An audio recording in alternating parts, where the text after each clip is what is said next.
This is Sherry Abassi for Fight Hub TV, and today I am joined over Zoom by former unified WBA and IBF and IBO super welterweight champion of the world, Julian J. Rock Williams. Julian, assalamu alaikum, brother. Thank you for your time today. Really appreciate it. I know we've been trying to get this done in the last 2 weeks, but everything's lined up today. So welcome to Fight Hub TV. And how are you doing today? You okay? Walaikum salam. Thanks for having me. I appreciate you. I feel good, Just in here, being a dad. Got a lot going on with the girls in the background. Yeah. Alhamdulillah, it is what it is, bro. It's a blessing from God at the end of the day. Julian, it is. The question I had for you, bro, the reason why I've been chasing you, you've been quiet for a while, Yeah. Your last fight, obviously, of course, didn't go to plan. Then COVID-19, the pandemic's hit, and it's sort of left a lot of people with, not a straight path to get back in the ring, yourself being one of them. Can I ask what the current situation is? Do you have a fight date penciled in? What is the situation with you at the moment? Not necessarily penciled in. We're working on something now. Hopefully I get all the correct details, all the right details within the next few weeks. But I'm going to be looking to get back in the ring real soon, inshallah. Brilliant. And will that be at super welterweight still? Yeah, for sure. Okay. So that's good. So is the aim hopefully for you to sort of work your way back into the world title picture at 154 and reclaim titles? I mean, that's definitely the aim. If that wasn't the case, I would just move up. But the aim is to get my world titles back at 154. Inshallah, that is the aim. No problem. Inshallah. So to confirm at the moment, then, so have you started any sort of training camp? I know you said you haven't got a date penciled in, but have you been sort of taking over in the gym? Well, actually, I've been training for the past, since forever. I had a fight day scheduled December 26th, but as I caught Corona, and I had to pull out of that fight.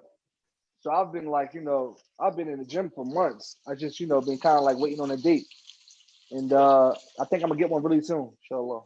Okay, brilliant. So you've heard some positive news in terms of a date then soon, hopefully, yeah. Yeah. Excellent. We did hear, I think after your fight with Jason Rosario, we did hear that you had a link up with Sugar Hill Stewart at the time. Are you still with them, or what's the situation at the moment? We definitely plan on working with each other. Okay, excellent. So that's obviously a good move considering the success he's had recently with Tyson Fury as well. He's someone that comes from a great lineage with the Kronk Gym, and obviously Mr. Emmanuel Stewart, one of the greatest trainers of all time. So for you, what was the thought process behind joining with Sugar Hill? I just wanted to teach her, I just wanted to teach her, and I think he's one of the best teachers in the game. So, that was my my basis behind it. I watched some of the fighters that he trained. Actually, fought some of the fighters that he worked with in the amateurs. Okay. So I've been knew about him. I've been knew about his ability. So I just thought it was the perfect time to add something to the team. Okay, interesting. Julian, I wanted to sort of touch on your last fight, if you didn't mind. Okay. Of course, it didn't go to plan. We all know that at this point. Right. But for yourself, Julian, what went wrong on the night? Was there something wrong beforehand? Were you okay? What went wrong on the night, or was it just a better man won? No, you know what, man? A lot of things. I actually had a really good camp, man. But a lot of things happened towards the end of camp. I don't want to touch on, because I'm not a man to make excuses. Yeah. But he came in, he did what he was supposed to do, and he won the fight. I'll take my head out to him. He's a good fighter. Fair enough. And in terms of Jason Rosario, what is it as a fighter that you think he does well in terms of just his sheer size and power, or was there more to his game than you expected? No, he's pretty much where I thought he was. Pretty much where I thought he was. He's a good fighter, but he's a good fighter. Just didn't work out on the night, unfortunately. Yeah, no, fair enough. Yeah. One thing that sort of a lot of fans sort of picked up on is, unfortunately, with yourself, when you lost to him and then you lost to Jamal Charlo a few years back, you get a lot of stick online. People felt like start writing you off and think, oh, he's a one-hit wonder, or maybe he's not at that level and whatnot. Yeah. Now we saw what happened after the Jamal Charlo fight. You went away. You got stuck in, you dug deep, and you came back. You had 2 fights in 2017, 2 in 2018, and then you bounced back against Jarrett Hurd and put together probably your best career performance against a guy who had been world champion for a little while, unified champion, bigger, stronger guy. Well, we assumed he was bigger and stronger. Perceived to be bigger, stronger guy. Exactly. Yeah, exactly. He was bigger in size, but he wasn't stronger when it came to the actual the fight in the ring, was he? How did you approach that fight, and was the game plan always to make it that type of fight on the night? I just, I seen a lot of holes in his game. Not yet, baby. Give me a second. I seen a lot of holes in his game. Yeah. And I just knew I could exploit him. I knew I was the better fighter. I just think that, he was he is a big 54. And he's the biggest 54. And he was kind of like fighting the smaller 54s. You know what I mean? Like guys like Everson Aguilera, who's a really good fighter. Those dudes was really small, and those dudes they couldn't get physical with him. You know what I mean? I guess if you watch some of my fights in the past, that I can get physical. I can box or I can get physical. So I think I didn't think they would think I could last being physical with Jarrett Hurd, and that's what I think the big difference was. I was much physically stronger than he is. And I think you showed you sort of dictated the range as well, because normally he has a bit of space, doesn't he? He can do his work, but on the inside. Well, that's the thing with. Well, I ain't gonna get no secrets out, but yeah, I dictated the range. Yeah, absolutely, that's fine. That's fine. You dictate the range, and you sort of imposed your game plan the night. And at the end of the day, you came out with a great victory. Again, I messaged you on WhatsApp, and I was saying that was in the month of Ramadan in 2019. So I seen the message. I meant to respond to that, but it was a good night. It was a good night. And that must have been special for you to get your biggest moment up until now in the month of Ramadan. And you gave a great interview on TV as well, a very emotional moment for yourself. And you still had the sort of wherewithal to still give credit to his mother as well, which is showed your class as a human being. So credit to you for that as well, brother. You represent yourself very well. And again, Jarrett Hurd has been out for a while now. He's making a comeback. I think his initial fight is going to be at 160, but he's saying he wants to come back down to 154. So hopefully, you never know, down the line, maybe you two can get it on again. That was a great fight first time around, so why not? For sure. I wanted to ask you, Julian. I know you're a bit busy with the kids at the moment, so I don't know what you've been doing for the last 2 or 3 hours. Have you been on Twitter at all? Have you seen what's going on? What? We're talking about with Tyson Fury? Yeah, Tyson Fury, Deontay Wilder. Have you seen the news? Yeah, I've seen it. Yeah. What do you make of that? It's hard for me to say because I'm not in the know. I don't know what's going on in that personal business. Yeah. I think one thing about media, it's not just boxing media, just media in general. Everybody jump to conclusion when they don't know the whole story. Yeah. You know what I mean? We don't know. We might have to just give him some money. We don't know. You know what I mean? He might have to fight him. I don't know. And more importantly, I don't have nothing to do with Julian Williams. I don't worry myself with that kind of stuff. You know what I mean? That has nothing to do with me. I wish both of those fighters the best. I'm a fan of both fighters. You know what I mean? So hope they get back in the ring someday and get it on again. Yeah, I mean they had a third fight signed, so it's only fair they get it on at some point, isn't it? For sure. Of course, that's thrown a spanner in the works for the undisputed clash between Joshua and Fury. A lot of reports. Again, I know you said it's not anything to do with you, but I just want to run it by you anyway. A lot of reports coming out about $150 million site fee in Saudi Arabia. A massive event, of course. So this has potentially derailed that, but we'll see. Like you said, we don't know anything yet. There's only been a few reports come out. There's still hours, right? Yeah, exactly. Plenty of things to come in the next few days. It's just been one emotional roller coaster after another these last few weeks with the big fight. And in terms of undisputed, Julian, we've got Jamel Charlo, against Brian Castano that's been announced for July on Showtime. What do you make of that fight, and who would you favor to come out on top? That's a real good fight, man. I think it's I would favor Jamel. That seems for a lot of specific reasons. That seems to be the pick that a lot of people are going with, just naturally because Jamel overall has faced better fighters and whatnot. And I think because what? He's faced better fighters so far in his career. You don't think so? Nah. Yeah, I think so.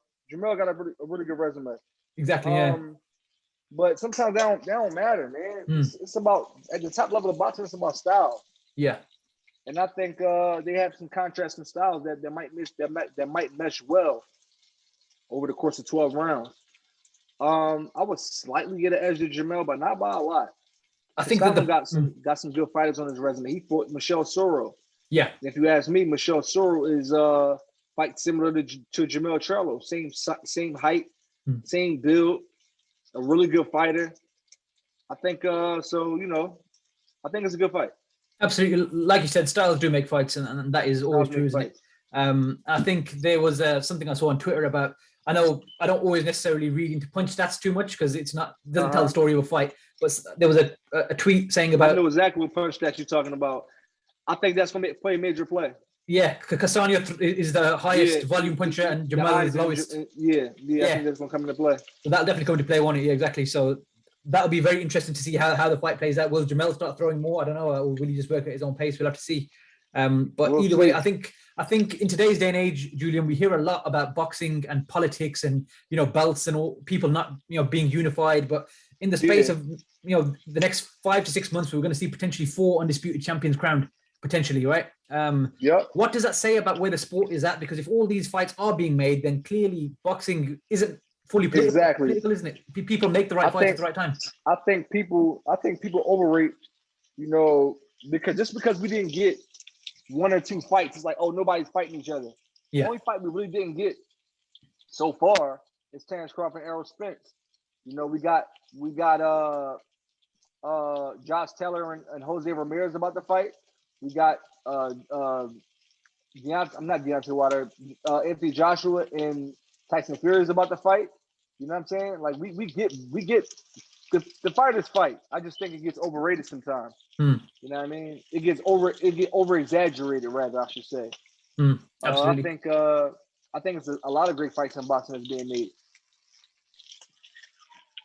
In regards to just touching a little bit on the whole boxing politics side of things, yourself, are you still advised by Al Heyman? You still with PBC at the moment? Yep, I am. Yep. And of course, again, touching back on what you said in your post-fight interviews, you gave a lot of thanks to Al Heyman and credit to Al Heyman. Things that I've sort of picked up on over the last few years is Al Heyman isn't all about just the fights. He's about setting fighters up to secure themselves and their futures outside the ring, whether it's properties, investing your money in the right things, and sort of setting yourself up for life after boxing. And you've mentioned yourself before about being a landlord and having properties under your belt. I've seen Danny Garcia say similar things as well. How important has Al Heyman been in your career, and what sort of advice has he potentially given you for moving forward after boxing? You know what, man? To be completely honest, he's never really gave me like money advice on what I should do with my money. But he does the most important thing, which is help me make the money. It helps maximize the amount of money I can make. And that's more important than telling me. Somebody can tell you what to do, but they ain't gonna help you get the money. And it's like, you know what I mean? So he's done the most important part. But I'm sure if I call him up and ask him, like, yo, I got some questions on, but I want your opinion on certain things, I'm pretty sure he'll, give me some great advice. Yeah, no doubt about that. Yeah. In terms of yourself, Julian, I know again you're not exactly old. You're still fairly young, but do you consider yourself still in your prime now, considering you've been at the ring for 1.5 years? Yeah, definitely. I've been you gotta think I've been at the ring 1.5 years, but it's 1.5 years worth of rest. You know what I mean? And you've been training as well. Exactly. You're talking to a guy who's been boxing since I was 12 years old, nonstop. You know what I'm saying? So I think it can work out for me. Give your body a good rest as well. I think it has worked out. Yeah. I got some rest, you know what I mean? Yeah. So that is important as well, isn't it? Definitely giving your body that well-deserved break. Stop. I don't care. Turn it down. My bad, bro. No, it's all good, bro. It's all good. Kids are kids, man. Alhamdulillah, man. Either way. Yeah. And in terms of Julian, yourself now, like we said, the aim is to hopefully get back into the mix at 154, crack on and earn yourself a world title shot and get back to the top of the division. At the weight class, you got Jamel, like we said, you got yourself, and there's a lot of other contenders. This weight class in the last few years has given so many upsets and great matchups. What is it about 154 at the moment that's making it so exciting, and why there's so many good fighters out of nowhere all of a sudden? Because everybody's fighting each other. Just that simple. It's just really that simple. Everybody's fighting each other. I think like I said, styles make fights. Yeah. And it's a lot of different contrasting styles in the junior middleweight division. And everybody's fighting each other. So this is what you get. And I guess, like you said, when the best fight the best, you do get these type of results and these matchups, don't you? So, again, long may it continue. And, for fans, what else can you ask for? And for the fighters as well. If you fight a better fighter, it brings out the best in you as well, doesn't it? It takes you a level up. So for yourself and Jarrett Hurd, you learned so much in that fight as well, no doubt. And you can carry that forward. I wanted to ask you, Julian, obviously last week, we saw Canelo Alvarez versus Billy Joe Saunders. I remember you tweeting that you thought it was going to be a pretty competitive fight, and you thought, I did. And I was right. I was right. It was what do you think? What do you think of the fight overall? How it played out? I think Billy Joe Saunders did some good things. Yeah. I don't think it was as close on the cards as some people may have it, as some people may have had it. But I thought he did some good things. He showed a good account of himself up until the last second, where he didn't, as some people say, act as such a fighter. Act as a fighter should act. But nobody know what he was feeling. You know what I mean? What makes it so bad is that he kind of like clowned the other guy. Yeah, Daniel Dubois. Yeah. Daniel Dubois for basically doing the same thing. That's what made it so bad. But I thought he fought a decent fight. He didn't embarrass himself. I think he did some good work. I just think he could have. Maybe he should have, just based off of what he said. Maybe should have buckled down a little bit and fought through it a little bit more. Yeah, and then he would have got more credit afterwards rather than getting criticized. Right? He'd have got more credit, yeah, for sure. Even his coach said he asked him if he wanted to continue, and he didn't get the right response. Yeah, his body language wasn't right. He was saying, yeah. He said his body language wasn't right. So, man, listen, man, everybody got a limit, bro. Anybody will quit under the right circumstance. Yeah, you know what I mean? This is a thing. I've done a few interviews over this weekend with some people on the British side, and I've had a mixed response. Some have said that everyone has a limit. Some have said no, you fight until you can't fight anymore. What is your sort of opinion on the concept of quitting? The people who say you fight till you can't fight no more, I wanted to see if they ever got into a boxing ring. You know what I mean? It's easy for somebody who never fought, that's sitting on the couch, to say, listen, you risk your life for these entertainment, for other people's entertainment, when you got kids at home that need you. Yeah, you know what exactly. I'm saying? So it's a fine line between fighting till you can't fight no more. Like, yo, I got a family to take. I got kids to raise. Nobody wants to die in the ring. Yeah.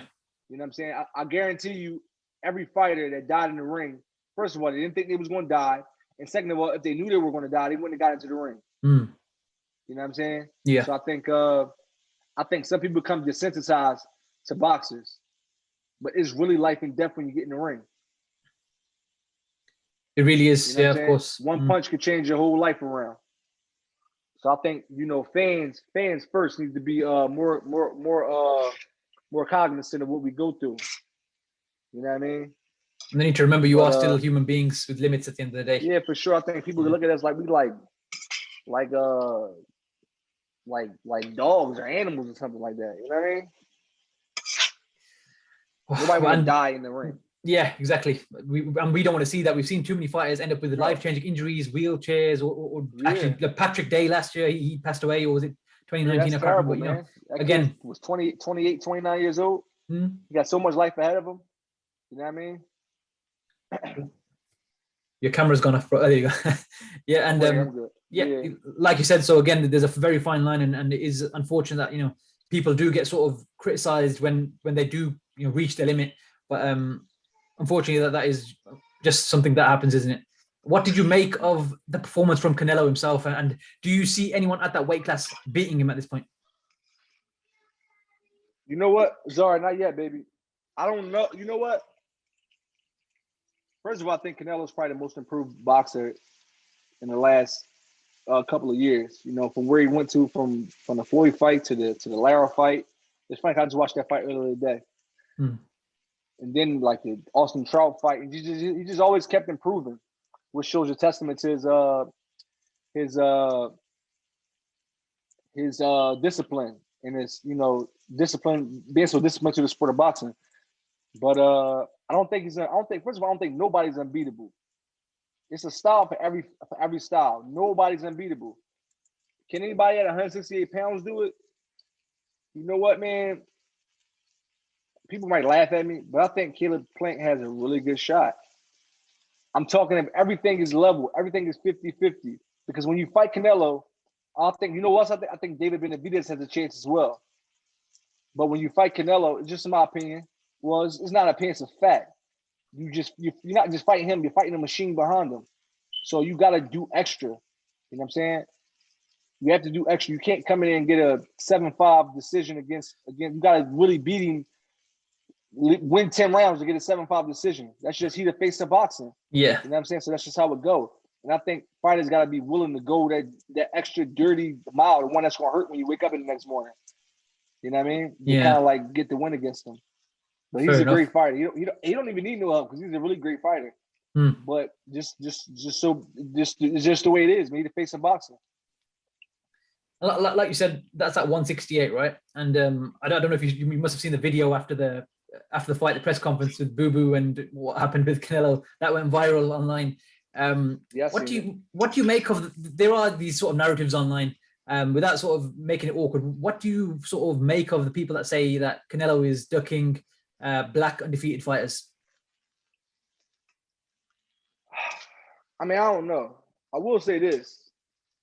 I don't know who's ducking who, man, because I ain't at the table when they negotiating. I don't know who's ducking who. But I will say that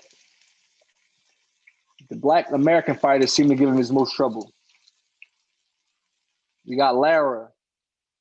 We got Austin Trout. It was just a good fight, right? But he still won some rounds. You lose to Floyd. Danny Jacobs probably was very, very competitive. It was a really good fight. Good fight. Actually, I think if he just stepped on a little bit, he could have probably possibly won. Yeah, man, the black American fighters give him the most trouble. So you do believe there's some truth in that? No, I'm not saying he's avoiding nobody. But I mean, was he avoiding when he fought Austin Trout? He could have calmly stepped around. Said, I don't want to fight Everson. Like, he's a runner, he's a stinker, he's a southpaw. I don't want to fight him. He had the ability to do that because he was the face of boxing around that time as well. Yeah. I don't think he avoiding him. Can I ask you a question? Is really no give me a black American fighter at 168 that's supposedly elite.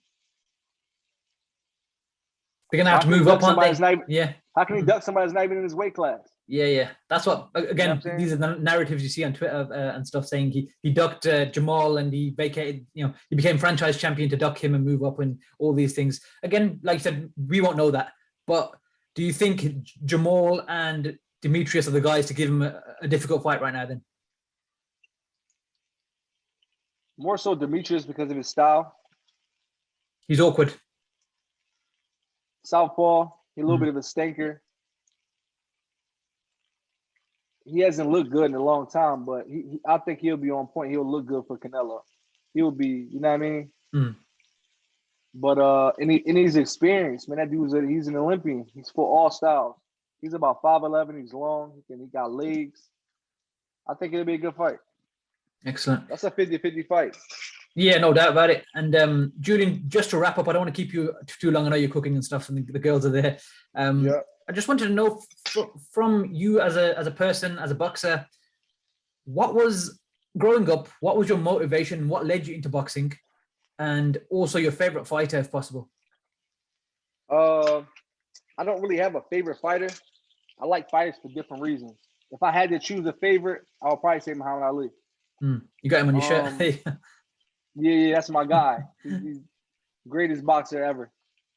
Not just so much what he did inside of the ring, so much what he stood for on the outside of the ring. Yeah, that's why I love him so much. But what got me into boxing, man, I just fighting a lot. Being a jerk in school, and I just ended up in the gym somehow. I just started getting good, man, and then I just started dreaming. And I figured, boxing could, take me where I want to go and have me live a life kind of life I want to live. You know what I mean? So I just started dreaming and making plenty du'as. And I'm here. And that's what the sport can do for a lot of people. That we hear this story, don't we? That people, they might not have a path in life, but it gives them so much opportunity. And if it works out for you, you can really make a change to your life. For sure. I mean, I'm not going to say I didn't have opportunity. I'm going to say that, I didn't want to do the traditional thing where everybody do where I'm from, either, go to high school, graduate, go to college, make 50 grand a year, $80,000 in school debt, and just live like a comfortable, boring life where somebody tell you what to do all 9 to 5. I didn't want to live that kind of life. So I thought boxing could help me out. And I wanted to be a champion. And Give alhamdulillah, me a second, baby. you've accomplished that already, but the hunger's still there, no doubt. It's definitely still there. Inshallah, I'll accomplish the rest of my dream. Thank you, Julian. I appreciate you giving me some time today, bro. And just before we go, can you just let the fans know where to find you on Instagram and Twitter? Just let us know what your at is. I'm on Twitter at JRock, and I'm on Instagram at JRockBoxing. Excellent. I'm going to tweet that out with the interview as well when I do. So you can just retweet that, and by all means, the fans can check this out. So Julian, thank you very much for your time, brother. Really appreciate it. And inshallah, hopefully, we'll catch up soon as well. Inshallah. I appreciate you inviting me on. Thank you. No problem, brother. Thank you.